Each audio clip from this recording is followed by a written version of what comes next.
All right, so hello everyone, and welcome back to Study Saturday. So this is the fourth episode of Study Saturday, and today we'll be dealing with spaced repetition.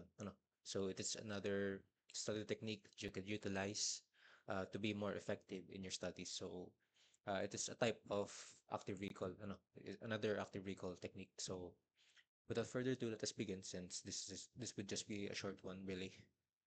So let's define it first. So it's popularized by Sebastian Leitner. It is a study method that involves reviewing information at increasing intervals over time. And it is based on the Ebbinghaus forgetting curve, which shows how information is forgotten over time unless it's actively recalled. So, tingnan natin yung itsura ng uh, Ebbinghaus forgetting curve. So, makita natin dito that as the number of days increase, the more you forget uh, a thing that you have recently learned. So unless you're uh, reviewing something, unless you're actively recalling a topic that you have studied, then yung curve na to, then of course hindi siya magiging steady decline. Okay? So that's the basic concept of that. And for the process ng ating spaced repetition, uh, basically we choose a topic, tapos pag-aaralan natin yung topic na yun. So basically, it is not really a type of yung kung paano mo siya aaralin, but how you retain the information after you study. No? So, after learning a specific topic, so you review it after 1 day. No? So, itatest mo yung knowledge mo if you can remember the topic that you have learned. So let's say we did something complicated. Let's say yung ating conservation of energy na equation. So maraming variables na included dun. So it is a test of making it basically your second nature. No? So then after 3 days, then with increasing intervals. No?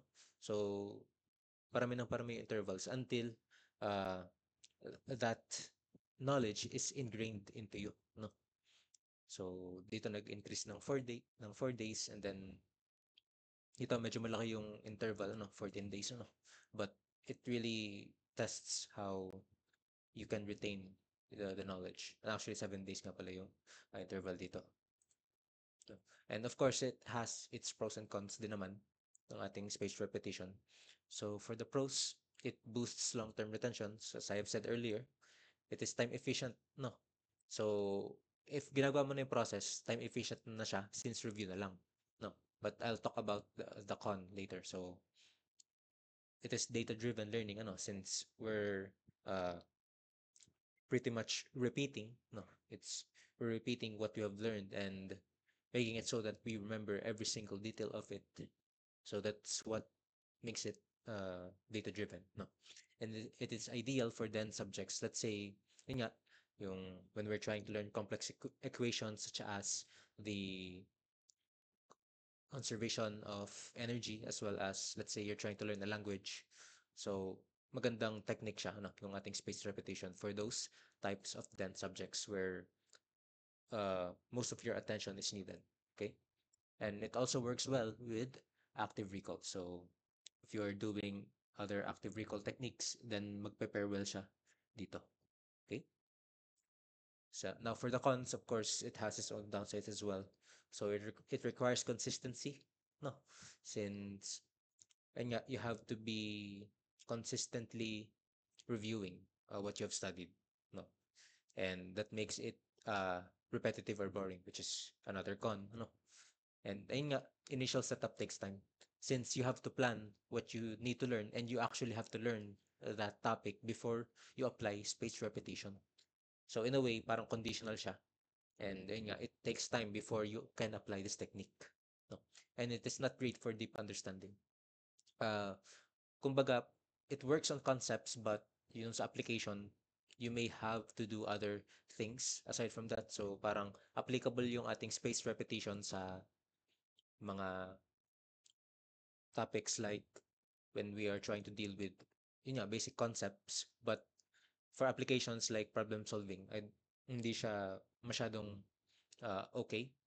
since there are better techniques for that, and yun nga, it takes time.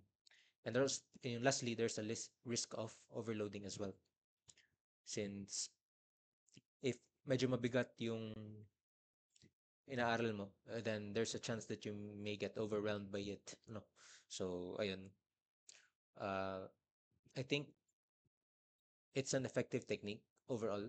I would use it. I haven't actually tried this technique yet, but it is worth noting that since we have time in this vacation, ano, so we may try to use this technique so that when school comes, we may be ready for whatever topics we have learned. So basically, advanced studying, no? So ayun, I guess that would be it for this video, no? So ayun nga, medyo maikli lang naman siya, and it's not really a complex topic that I need to explain and yap over. So let's end it with a quote, no? Uh, that education is not something you can finish, by Isaac Asimov. So again, a profound quote, since it pretty much tells us that learning is lifelong, no, lifelong learning. So yun nga, we can correlate it to spaced repetition in a way that we have to actively recall important topics. So ayun lang.